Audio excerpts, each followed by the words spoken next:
Welcome to QBcentric. I'm Yogi Roth, joined by an extremely special guest. We've got Miss Alexis Jones. Alexis, I know you've been a football fan pretty much your entire life. My entire life. It's in my DNA. Okay, cool. What brought you to Elite 11, and what was the purpose behind getting around these quarterbacks? So one of the incredible things about Elite 11, and I think in quarterback training all over the country, is the fact that these boys are taught to compete. And they're taught to conquer, and they're taught to dominate. And I was really brought in to teach them how to turn that off, and how to have the courage to be vulnerable, and more importantly, how to respect girls and women. So we have the influencers. What was the experience like in the room with them? Because this is the best of the best. I mean, this is top quarterbacks in America, future Heisman winners, NFL players. It was such an honor to be in the room, and that word doesn't begin to really capture it for me. It was like walking in, and it wasn't even just that it was like the guys in the front couple rows. It was like all the coaches, and like, this is a big deal when you're like the only girl basically walking in to this arena of dudes. And it was super high energy, and the beautiful thing to me was that within a couple minutes you could just see this like genuine connection with all these kids, that there was something really palpable that was kind of being translated between us. And we have the best kids in America. And the world thinks that these young men are the dudes, right? They're going to come save their campus, they're going to win national championships. But they're 17, and they're going to be 20. Even when they're 23 as fifth-year seniors, they're still kind of kids. Sure.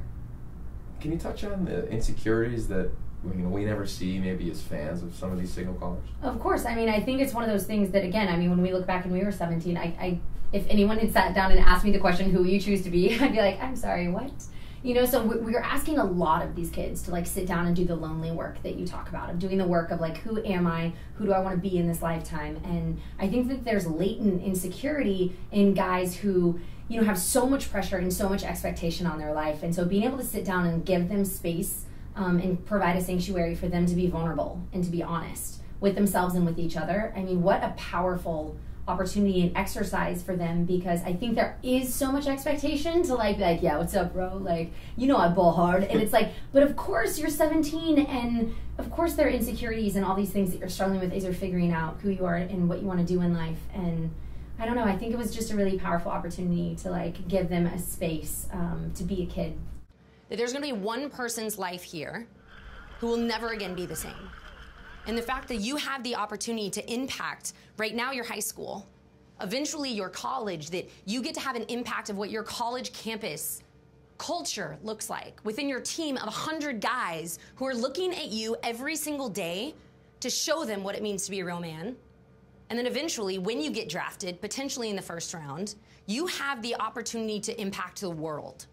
I take that very seriously, the fact that I get to have a conversation with you. So that being said, part of my story, and you mentioned it, but I grew up with 4 older brothers. I grew up a precocious girl in Texas. I am the quintessential daddy's little girl. My father, there isn't better.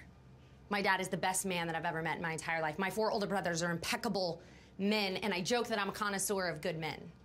That for whatever reason, I've been so blessed, and the caliber of men that I've been surrounded by in my life is like off the chain.